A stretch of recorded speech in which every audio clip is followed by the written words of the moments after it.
മഴത്തോരു മുൻപിലെ പുത്തൻ സ്റ്റോറിയിലേക്ക് സ്വാഗതം. അങ്ങനെ ബാലചന്ദ്രൻ വായിച്ച കുറേ നാൾ ആഗ്രയിലല്ലായിരുന്നോ എന്ന് ശിവേട്ടൻ്റെ അടുത്ത് ചോദിക്കുകയാണ്.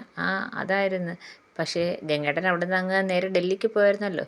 അതിനു മുമ്പ് കുറച്ച് നാൾ ആഗ്രയിലായിരുന്നു. അന്ന് വായിച്ച അവിടെ ഗംഗേട്ടൻ്റെ രണ്ടാമത്തെ മോളുടെ ഡെലിവറി സമയത്ത് അവിടെ അല്ലായിരുന്നോ എന്ന് ചോദിക്കുകയാണ്. ഇപ്പം എന്തിനാ അതൊക്കെ പറയുന്നത്? നമ്മൾ വിഷയത്തിൽ നിന്ന് മാറിപ്പോവുകയാണ്. അപ്പം ബാലേന്ദ്രൻ പറഞ്ഞ വിഷയം തുടങ്ങുന്നതല്ലേ ഉള്ളൂ, കാര്യങ്ങളൊക്കെ തുടങ്ങുന്നതല്ലേ ഉള്ളൂ എന്ന് ബാലേന്ദ്രൻ പറയാണ്. ഞാൻ ആ കാലത്ത് പറഞ്ഞു വന്നത്, അക്കാലത്ത് അബുദാബി വെച്ച് ഞാനൊരു പെണ്ണുമായിട്ട് അടുപ്പത്തിലായിരുന്നു. മറിയ എന്നായിരുന്നു അവളുടെ പേര് എന്ന് പറയാണ്. അപ്പം ഇവരൊന്ന് ആശ്വാസപ്പെടുന്നുണ്ട്. എന്തായാലും ആഗ്രഹ വിഷയമൊന്ന് മാറിക്കിട്ടിയല്ലോ. അപ്പം അവിടെ വെച്ച് ഞങ്ങൾ തമ്മിൽ പ്രണയത്തിലുമായി.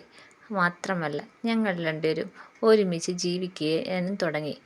ഇവരെല്ലാം അങ്ങോട്ടും ഇങ്ങോട്ടും നോക്കിയാണ്.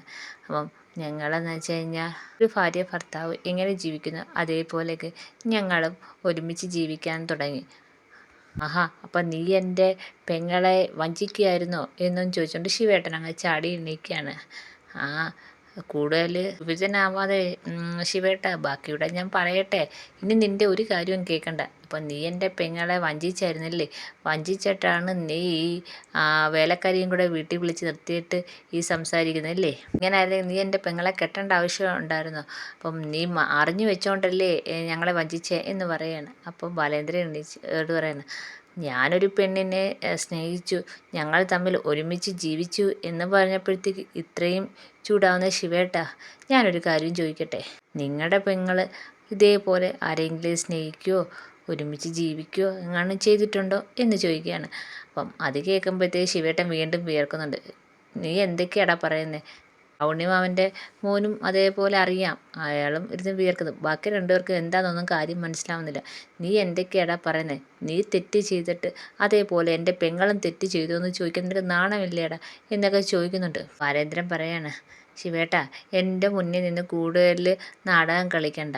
ഞാൻ ചോദിച്ചതിന് ഉത്തരം പറഞ്ഞില്ല. ഞാനൊരു പെണ്ണിനെ സ്നേഹിച്ചു, ഞങ്ങൾ തമ്മിൽ ഒരുമിച്ച് ജീവിച്ചു. അതേപോലെ ശിവേട്ടൻ്റെ പെങ്ങളും ആരെങ്കിലും സ്നേഹിച്ചിരുന്നോ, അതേപോലെ ഒരുമിച്ച് ജീവിച്ചോ എന്നാണ് ഞാൻ ചോദിച്ചത്. അതിനല്ലേ ഞാൻ നിന്നോട് മറുപടി പറഞ്ഞത്. നീ ഇങ്ങനെ നടന്നെന്ന് പറഞ്ഞിട്ട് എൻ്റെ പെങ്ങൾ അങ്ങനെ നടന്നെന്ന് നിനക്ക് ചോദിക്കാൻ നാണയില്ലേ എന്ന് ചോദിക്കുകയാണ്.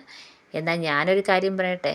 ഏട്ടൻ്റെ പെങ്ങൾ കുറേ കാലം ആഗ്രയിൽ പോയി നിന്നിരുന്നു ഗംഗാധരേട്ടൻ്റെ കൂടെ. അപ്പോഴത്തേക്ക് നമ്മുടെ ശിവേട്ടൻ, നീ എന്തിനാ അതൊക്കെ പറയുന്നത്? പറയട്ടെ. അവിടെ പോയി കുറേ നാൾ നിന്നായിരുന്നു.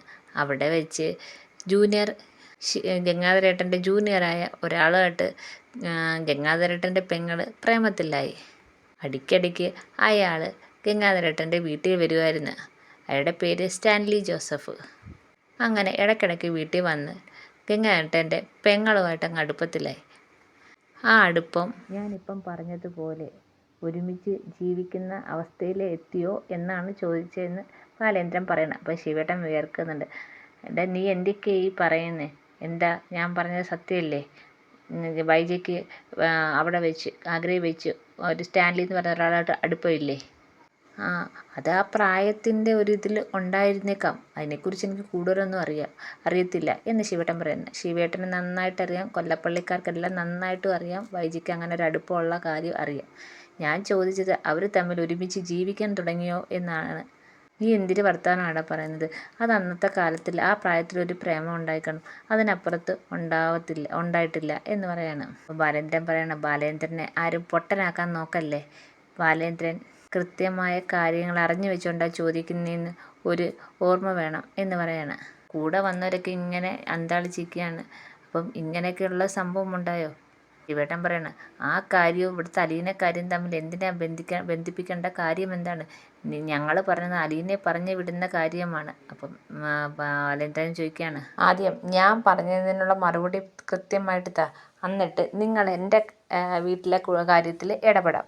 ആദ്യം ഞാൻ കൊല്ലപ്പള്ളിക്കാരുടെ അടുത്ത് ഒരു ചോദ്യം ചോദിച്ചില്ലേ, അതിനുള്ള കൃത്യമായ മറുപടി എനിക്ക് കിട്ടണം. ആ മറുപടി കിട്ടുമ്പോൾ അലീനെ പറഞ്ഞു വിടുന്ന കാര്യവും ബാക്കിയുള്ള കാര്യത്തിൽ നിങ്ങൾക്ക് അഭിപ്രായം പറയാം.